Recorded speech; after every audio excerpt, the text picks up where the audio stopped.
আসসালামু আলাইকুম সুপ্রিয় শিক্ষার্থীবৃন্দ, আশা করি তোমরা সবাই ভালো আছো এবং নিয়মিত পড়াশোনার মধ্যে আছো। আজকের অনলাইন ক্লাসে তোমাদের সকলকে শুভেচ্ছা জানাচ্ছি। আমি মোহাম্মদ শাহাদাত হোসেন ভূঁইয়া, প্রভাষক, অর্থনীতি বিভাগ। আজকে আমি একাদশ ও দ্বাদশ শ্রেণীর অর্থনীতি প্রথম পত্রের তৃতীয় অধ্যায়ের চতুর্থ লেকচার দিয়ে তোমাদের সামনে উপস্থিত হয়েছি। আজকের ক্লাসে সকলকে ফুলেল শুভেচ্ছা। আমি যথারীতি আমার পরিচয়টি আবারও এখানে ডিজিটালি তোমাদের সামনে উপস্থাপন করছি। আমি বলেছিলাম আজকে একাদশ ও দ্বাদশ শ্রেণীর অর্থনীতি প্রথম পত্রের তৃতীয় অধ্যায়ের চতুর্থ লেকচার তোমাদের সামনে আজকে উপস্থাপন করব। যাই হোক, আজকের এই পাঠ শেষে শিক্ষার্থীরা মাত্রাগত উৎপাদন বিধির সংজ্ঞা বলতে পারবে, মাত্রাগত উৎপাদন বিধির প্রকারভেদ বিশ্লেষণ করতে পারবে। আজকের আলোচনাটি অত্যন্ত গুরুত্বপূর্ণ একটি আলোচনা, কারণ এটা অত্যন্ত মজার এবং আরেকটা উল্লেখযোগ্য দিক হচ্ছে পরীক্ষায় কিন্তু এখান থেকে প্রায় বছর প্রশ্ন হয়।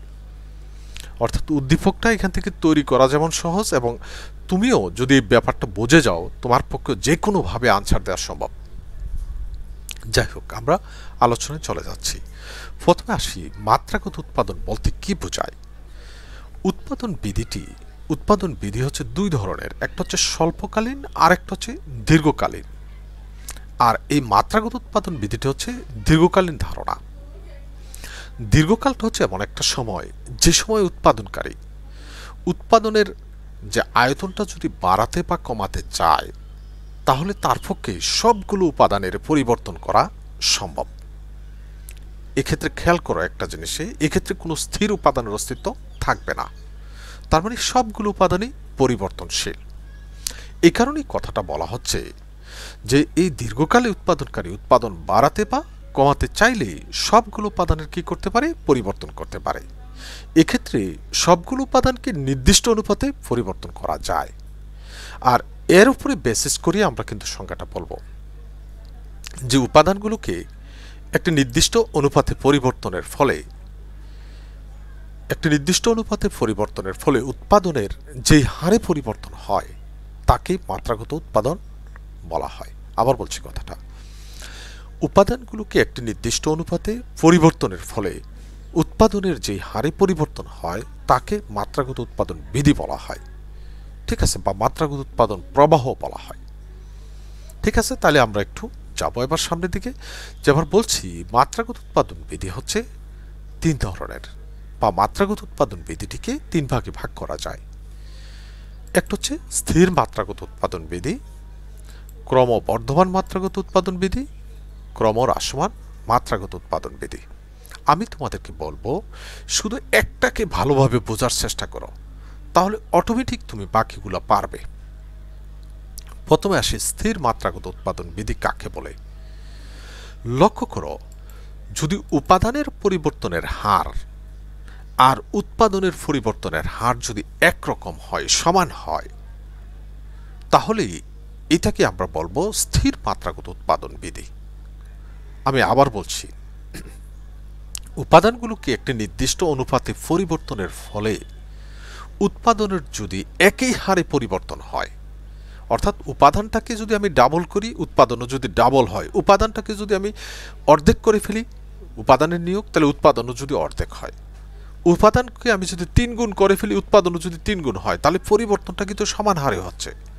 এই কারণে বলছি, উপাদানগুলোকে একটি নির্দিষ্ট অনুপাতে পরিবর্তনের ফলে উৎপাদনের যদি একই হারে পরিবর্তন হয় বা সমান হারে পরিবর্তন হয়, তাকে স্থির মাত্রাগত উৎপাদন বিধি বলা হয়।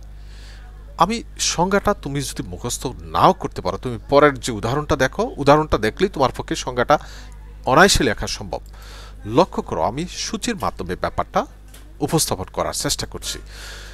শ্রম আর মূলধন দুইটা উপকরণ এখানে, আর এখানে হচ্ছে উৎপাদনের পরিমাণ। মনে করো কোনো একটা উৎপাদন ক্ষেত্রে 10 একক শ্রম আর 100 একক মূলধন আমি নিয়োগ করলাম, আর এখান থেকে উৎপাদন পাইছি আমি 10 মণ। এখন আমি উপাদানটাকে যদি, শ্রমটাকে যদি 20 একক করি, তাহলে শ্রমটা কি হলো, ডাবল হইল। মূলধনটাকে যদি 200 একক করি তাহলে মূলধনটাও ডাবল হইল। এখন উৎপাদনে যদি 20 একক হয় তার মানে উৎপাদনে কি ডাবল হয়েছে। তাইলেই তো আমার কথাটা এই সংজ্ঞার সাথে মিলে যাচ্ছে যে উপাদানটাকে আমি যে হারে পরিবর্তন করলাম উৎপাদনও যদি একই হারে পরিবর্তন হয় তাহলে এটাকে আমরা বলবো স্থির মাত্রাগত উৎপাদন বিধি। ঠিক আছে, এখানে আবারও লক্ষ্য করো ব্যাপারটা, উপাদানটাকে আমি ডাবল করছি, এটা ডাবল, এটা ডাবল, এটা ডাবল। তার মানে উপাদানটাকে যে হারে পরিবর্তন করা হচ্ছে উৎপাদনও যদি একই হারে পরিবর্তন হয় তখন সেটাকে বলবো আমরা স্থির মাত্রাগত উৎপাদন বিধি। এখন এই একটাকে তুমি বুঝলে বাকিগুলোকে তুমি মডিফাই করতে পারবা। এখন আমি চিত্রের মাধ্যমে দেখাচ্ছি ব্যাপারটি, লক্ষ্য করো। ও এক্স অক্ষে হচ্ছে শ্রম ও ওয়াই অক্ষে হলো মূলধন নির্দেশিত। ইপি এক্সপানশন পাথ বলা হয়, এটাকে উৎপাদন সম্প্রসারণ পথ বা মাত্রাগত রেখাই বলি আমরা এখানে। লক্ষ্য করো এখানে IQ1 একটা সমুৎপাদন রেখা, ঠিক আছে। আবার এরকম আমি আরো দুইটা সমুৎপাদন রেখা নিচ্ছি, IQ2 আরেকটি সমুৎপাদন রেখা। এখানে একটা লক্ষ্য রাখবা এই গ্যাপগুলো কিন্তু সমান, এই দূরত্বটা যত এই দূরত্বটা তত। IQ3 আরেকটি সমুৎপাদন রেখা, এখানেও গ্যাপগুলো সমান। তারপরে এই গ্যাপগুলো সমান অর্থ হচ্ছে বোঝাচ্ছে কি জানো, এখানে এই শ্রমের নিয়োগ যতটুকু আছে এখান থেকে যদি আমি একটা রেখা মনে মনে টানি তাহলে এখানে যে দুটুকু শ্রমের নিয়োগ পাবা ঠিক পরেরটাতে শ্রমের নিয়োগটা ডাবল পরিমাণ বাড়ছে, এরপরটাতে আরও সমান, অর্থাৎ পরিবর্তনটা সমান হারে বাড়াচ্ছে। ঠিক একইভাবে মূলধনটাও সমানভাবে বাড়বে। ঠিক আছে, এখন আমি দেখাচ্ছি IQ1 ধরলাম, IQ1 সমুৎপাদন রেখায় উৎপাদন হচ্ছে কত, 100 একক বা 100 মনে ধরতে পারো। IQ2 সমুৎপাদন রেখায় 200 মন, IQ3 সমুৎপাদন রেখায় 300 মন উৎপাদন নির্দেশ করে। এখানে আবার একটু কথায় আসি, লক্ষ্য করো আমি বলছি এই গ্যাপগুলো সমান, তার মানে এই এতটুকু শ্রম আর এতটুকু মূলধন নিয়োগ থেকে আমি 100 একক উৎপাদন পাইছিলাম। এখন শ্রমকে আমি দ্বিগুণ করছি, মূলধনকেও দ্বিগুণ করছি, করার কারণে উৎপাদনও পাইছি দ্বিগুণ। সেমভাবে শ্রমকে যদি 3 গুণ করি, মূলধনকেও যদি 3 গুণ করি, উৎপাদনও আমি যদি পাই 3 গুণ, তাহলে এক্ষেত্রে যে উপাদানটা যে হারে বাড়ানো হচ্ছে বা পরিবর্তন করা হচ্ছে উৎপাদনও একই হারে পরিবর্তিত হয়। এটি কি নির্দেশ করে, স্থির মাত্রাগত উৎপাদন বিধি নির্দেশ করে। এখানে একটু লক্ষ্য করো, আমি চিত্রের মধ্যে দেখাচ্ছি যে এই যে এই জায়গাগুলো যে সমান, আমি বলছি ও এ সমান সমান হচ্ছে এ বি সমান সমান হচ্ছে বি সি। তার মানে এই কথাটা আমরা দেখাচ্ছি চিত্রে, ও এ সমান সমান এ বি সমান সমান বিসি। ঠিক আছে, অর্থাৎ উপাদানের নিয়োগের পরিমাণটা বাড়ানোর পরিমাণটা কি করছি আমরা সমান হারে করা, মানে বাড়ানোর কারণে এই গ্যাপগুলো সমান হয়ে গেছে। ঠিক আছে, তাহলে এই যে উপাদানটা সমান হারে বাড়াইছি, উৎপাদনটা কি হয়েছে, একই হারে বাড়ছে। দেখো দুটি উপাদান একই অনুপাতে বৃদ্ধি করা হচ্ছে, ফলে উৎপাদনও একই হারে বৃদ্ধি পাওয়ায় এটি কি নির্দেশ করে, স্থির মাত্রাগত উৎপাদন বিধি নির্দেশ করে। প্রথমটা শেষ, তুমি যদি এটা বুঝে থাকো, আমি চিত্রের মধ্যে কোথাও পরিবর্তন করব না, শুধু সংখ্যাগুলো লাড়ব, একইভাবে আমি বাকিগুলো ব্যাখ্যা দিচ্ছি। লক্ষ্য করো, এবার আসি ক্রমবর্ধমান মাত্রাগত উৎপাদন বিধি। লক্ষ্য করো, কোনো একটা উৎপাদন ক্ষেত্রে আমি উপাদানটাকে দ্বিগুণ করছি কিন্তু উৎপাদনটা দ্বিগুণের চেয়ে বেশি হয়ে গেছে, উপাদানটাকে 3 গুণ করছি কিন্তু উৎপাদনটা 3 গুণের চেয়ে বেশি হয়ে গেছে। তার মানে উপাদানটা যে হারে নিয়োগ করা হচ্ছে উৎপাদন যদি তার চেয়ে অধিক হারে বৃদ্ধি পায় তখনই সেটাকে বলবো ক্রমবর্ধমান মাত্রাগত উৎপাদন বিধি। লক্ষ্য করো, উপাদানগুলোকে একটি নির্দিষ্ট অনুপাতে পরিবর্তনের ফলে উৎপাদনের যদি তার চেয়ে অধিক হারে পরিবর্তন হয়, ঠিক আছে, তাকে ক্রমবর্ধমান মাত্রাগত উৎপাদন বিধি বলা হয়। আবার বলছি কথাটা, উপাদানগুলোকে একটি নির্দিষ্ট অনুপাতে পরিবর্তনের ফলে উৎপাদন যদি তার চেয়ে অধিক হারে বৃদ্ধি পায় বা পরিবর্তন হয় তাকে ক্রমবর্ধমান মাত্রাগত উৎপাদন বিধি বলা হয়। ঠিক আছে, এখন আমি সূচির সাহায্যে ব্যাখ্যা দিচ্ছি। লক্ষ্য করো, এখানে শ্রম, মূলধন এবং উৎপাদন নিলাম। আমি প্রথম অবস্থায় শ্রম নিয়োগ করছি 10 একক, মূলধন নিয়োগ করলাম 100 একক, আর উৎপাদন পাইছি কত মন, 10 মন। এখন লক্ষ্য করো, শ্রমটাকে আমি দ্বিগুণ করলাম, মূলধনকেও দ্বিগুণ করলাম, কিন্তু উৎপাদন পাইছি দেখো 30 মন। তার মানে কি, শ্রম এবং মূলধনকে দ্বিগুণ করা হয়েছে, কিন্তু মূলধনটা, এই উৎপাদনের পরিমাণটা দেখো তো দ্বিগুণ আছে না দ্বিগুণের চেয়ে বেশি হারে বাড়ছে, অবশ্যই দ্বিগুণের চেয়ে বেশি হারে বাড়ছে। এই কারণে এটা কি নির্দেশ করে, ক্রমবর্ধমান মাত্রাগত উৎপাদন বিধি নির্দেশ করে। অর্থাৎ উপাদানটাকে যে হারে বাড়ানো হচ্ছে উৎপাদনটা তার চেয়ে অধিক হারে বৃদ্ধি পাওয়ায় এটি ক্রমবর্ধমান মাত্রাগত উৎপাদন বিধি নির্দেশ করে। এখন আমি চিত্রের মাধ্যমে বিষয়টাকে তুলে ধরব। চিত্রে ও এক্স অক্ষে শ্রম ও ওয়াই অক্ষে মূলধন নির্দেশিত। ইপি হচ্ছে এক্সপানশন পাথ, মানে যেটাকে আমরা এখন বলছি মাত্রাগত উৎপাদন রেখা। আইকিউ 1, আইকিউ 2, আইকিউ 3 তিনটি সমুৎপাদন রেখা। ঠিক আছে, গ্যাপগুলো কিন্তু সমান রাখছি। এখন লক্ষ্য করো, আমি বলছি এই যে গ্যাপগুলো যে সমান, তার মানে ও এ সমান সমান হচ্ছে এ, বি সমান সমান হচ্ছে বিসি। কিন্তু মজার ব্যাপার হচ্ছে এই যে আইকিউ সমুৎপাদন রেখায় দেখো উৎপাদন কত একক, 100 একক। তাহলে উপাদান যদি আমি সমান হারে বাড়িয়ে থাকি তাহলে উৎপাদন কিন্তু দেখো এখানে 100 একক থেকে বেড়ে 200 একক হওয়ার কথা, কিন্তু উৎপাদনটা হয়েছে কত একক দেখো, 220 একক। তার মানে উৎপাদনের পরিমাণটা কি বেশি হারে বাড়ছে। ঠিক আছে, তারপর আমি যদি আইকিউ 3 সমুৎপাদন রেখায় যাই তাহলে আমরা দেখতে পাচ্ছি দেখো যে উপাদানের পরিমাণটা কিন্তু সমান হারে বাড়ানো হয়েছে, কিন্তু উৎপাদনটা বাড়িয়ে হয়েছে কত, 350 একক। লক্ষ্য করো তো, এখানে উৎপাদন ছিল 100 আর এখানে উৎপাদন কত, 100 আর 220 এর পার্থক্য কত, 120। আর এখানে 220 আর 230 এর পার্থক্য কত, এখানে 130। তার মানে আমি দেখলাম যে উপাদানের নিয়োগের হারের চেয়ে উৎপাদনের পরিবর্তনের হারটা কি বেশি। হয় এটি কি নির্দেশ করে, ক্রমবর্ধমান মাত্রাগত উৎপাদন বিধি নির্দেশ করে। ঠিক আছে, এখন এই কথাটা আমরা যদি এখানে দেখাই চিত্রে, ও এ সমান সমান এ বি সমান সমান বিসি, অর্থাৎ এক্ষেত্রে উপাদানের নিয়োগের হারটা কি সমান। আর এ কারণে আমরা বলছি অর্থাৎ দুটি উপাদান একই অনুপাতে কি করা হচ্ছে, বৃদ্ধি করা হচ্ছে, কিন্তু উৎপাদনটা কি হচ্ছে তার চেয়ে অধিক হারে বৃদ্ধি পাওয়ায় এটি ক্রমবর্ধমান মাত্রাগত উৎপাদন বিধি নির্দেশ করে।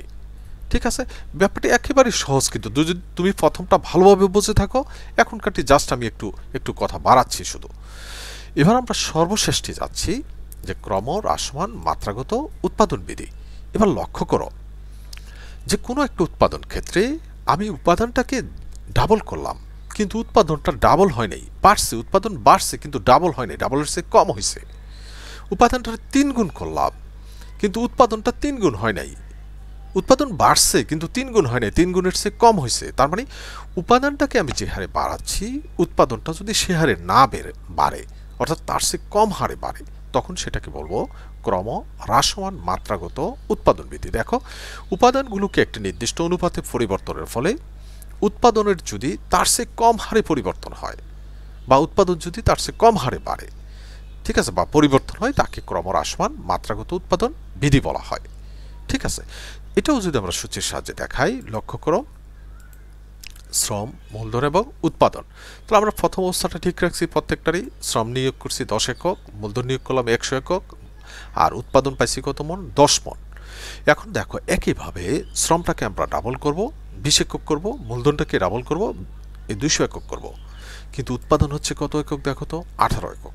তাহলে উৎপাদন কি ডাবল হয়েছে, না ডাবল হয়নি, ডাবল থেকে কম হয়েছে। তার মানে উপাদানগুলোকে যে হারে আমি বাড়াচ্ছি বা মানে পরিবর্তন করতেছি, উৎপাদন কিন্তু তার চেয়ে কম হারে পরিবর্তন হচ্ছে। এজন্য এটি কি নির্দেশ করে, ক্রম হ্রাসমান মাত্রাগত উৎপাদন বিধি নির্দেশ করে। ঠিক আছে, অর্থাৎ যে উপাদানগুলোকে একটি নির্দিষ্ট অনুপাতে পরিবর্তনের ফলে উৎপাদন যদি তার চেয়ে কম হারে পরিবর্তন হয় তখন সেটাকে বলা হয় ক্রম হ্রাসমান মাত্রাগত উৎপাদন বিধি। এখন এটাকে আমরা চিত্রের সাহায্যে ব্যাখ্যা করব। লক্ষ্য করো, চিত্রে ও এক্স অক্ষ হচ্ছে শ্রম ও ওয়াই অক্ষ হলো মূলধন নির্দেশিত। ইপি হচ্ছে উৎপাদন সম্প্রসারণ পথ, বা এখানে আমরা বলছি মাত্রাগত উৎপাদন রেখা। দেখো আইকিউ 1, আইকিউ 2, আইকিউ 3 তিনটি সমুৎপাদন রেখা। আমি আবার বলছি এই রেখাগুলোর দূরত্ব কিন্তু সমান, এই গ্যাপগুলো সমান, অর্থাৎ ও এ সমান সমান হচ্ছে এবি সমান সমান হচ্ছে বিসি। ঠিক আছে, অর্থাৎ উপাদানের নিয়োগের হারটা আমি বাড়াচ্ছি দিয়ে সমান হারে বাড়াচ্ছি, একই হারে বাড়াচ্ছি। তাহলে এখন দেখবো উৎপাদনের পরিবর্তনটা কেমন হচ্ছে। দেখো আইকিউ সমুৎপাদন রেখায় উৎপাদন কত একক, 100 একক। আইকিউ 2 সমুৎপাদন রেখায় উৎপাদন হচ্ছে 190 একক। লক্ষ্য করো, এই এতটুকু শ্রম আর এতটুকু মূলধন নিয়োগ থেকে আমি 100 একক উৎপাদন পাইছিলাম। ঠিক শ্রমের পরিমাণ আমি সমান হারে বাড়াইছি, মূলধনও একই হারে বাড়াইছি, বাড়ানোর পরে উৎপাদন বাড়ছে কিন্তু 90 একক। এই যে 190 আর 100 পার্থক্য কত, 90। তার মানে উৎপাদন বাড়ছে কিন্তু সমান হারে বাড়ে নাই, তার চেয়ে কম হারে বাড়ছে। তারপর একটা যদি দেখি একই হারে শ্রম মূলধন নিয়োগের ফলে উৎপাদন বাইরে হয়েছে কত, 270 একক। এই দুইটার পার্থক্য হচ্ছে 80 একক।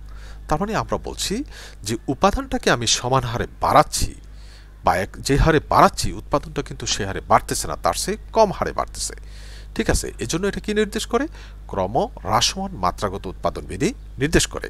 তাহলে চিত্রে লক্ষ্য করো, ও এ সমান সমান এ বি সমান সমান হচ্ছে বিসি, অর্থাৎ উপাদানের নিয়োগটা কি সমান, অর্থাৎ দুটি উপাদান একই অনুপাতে কি করা হচ্ছে? বৃদ্ধি করা হচ্ছে। আর এক্ষেত্রে আমরা দেখতেছি যে উপাদানগুলো সমান হারে বৃদ্ধি পেলেও উৎপাদন কিন্তু তার চেয়ে কম হারে বাড়ছে। এই কারণে এটি কি নির্দেশ করে? ক্রম হ্রাসমান মাত্রাগত উৎপাদন বিধি নির্দেশ করে। আবার দেখো যে উৎপাদন কম হারে বৃদ্ধি পাওয়ায় এটি ক্রম হ্রাসমান মাত্রাগত উৎপাদন বিধি নির্দেশ করে। এই ছিল মূলত আজকের আমাদের আলোচনা। আমি আবারও বলছি, আজকের আলোচনাটি অত্যন্ত গুরুত্বপূর্ণ। এটা পরীক্ষায় কিন্তু তোমার প্রায় বছরই দেখবাম যে পরীক্ষায় এগুলো দিয়ে উদ্দীপক তৈরি করা হচ্ছে, এবং বুঝতে যতটা সহজ তুমি ব্যাখ্যা করতেও তুমি সহজভাবে সাবলীলভাবে ব্যাখ্যাটা করতে পারবে। তো যাই হোক, আজকের আলোচনা থেকে তোমাদের জন্য বাড়ির কাজ হিসেবে আমি নিয়ে আসছি, লক্ষ্য করো যে নিচের উদ্দীপকটি পড়ো, প্রশ্নগুলোর উত্তর দাও। দেখো, শ্রম 10 একক, 10 জন শ্রমিক আর 5 একক মূলধন নিয়োগ করে কোনো একটা উৎপাদন ক্ষেত্র থেকে আমি 50 একক উৎপাদন পাইছি। এখন শ্রমটাকে করলাম 20 একক, অর্থাৎ ডাবল, মূলধনটাকেও ডাবল করছি, কত একক? 10 একক। এখন আমার উৎপাদন যেয়ে দাঁড়াইছে কত? 150 মণ। এখন আমার প্রশ্ন হচ্ছে যে উদ্দীপকে উল্লিখিত সূচির আলোকে মাত্রাগত উৎপাদন কেমন হবে ব্যাখ্যা করো। অর্থাৎ এখানে কোন মাত্রাগত উৎপাদন বিধিটাকে প্রকাশ করতেছে তুমি এটাকে ব্যাখ্যা করতে হবে। তারপরে দেখো, যদি আমরা কিছু পরিবর্তন আনি এখানে, দেখো যে যদি উৎপাদন 50 একক থেকে বৃদ্ধি পেয়ে, এই যে 50 একক ছিল, 50 একক মানে 50 মণ থেকে বৃদ্ধি পেয়ে 100 মণ হয়, তবে বা তাহলে মাত্রাগত উৎপাদন কেমন হবে চিত্রের সাহায্যে ব্যাখ্যা করো। অর্থাৎ এটা যদি 150 না হয়ে যদি 100 হয়, তখন কোন মাত্রাগত উৎপাদন বিধিটিকে নির্দেশ করে সেটাকে তুমি চিত্রের মাধ্যমে কি করতে হবে? উপস্থাপন করতে হবে। ঠিক আছে, এই ছিল আজকের আলোচনা। আমি বিশ্বাস করি আজকের আলোচনাটি তোমাদের কাছে অত্যন্ত ভালো লাগবে, আর তোমরা অবশ্যই বইয়ের সাহায্য নেবে এবং পড়াটি ভালোভাবে কমপ্লিট করবে। তো সবাই ভালো থাকো, সুস্থ থাকো। ধন্যবাদ সবাইকে।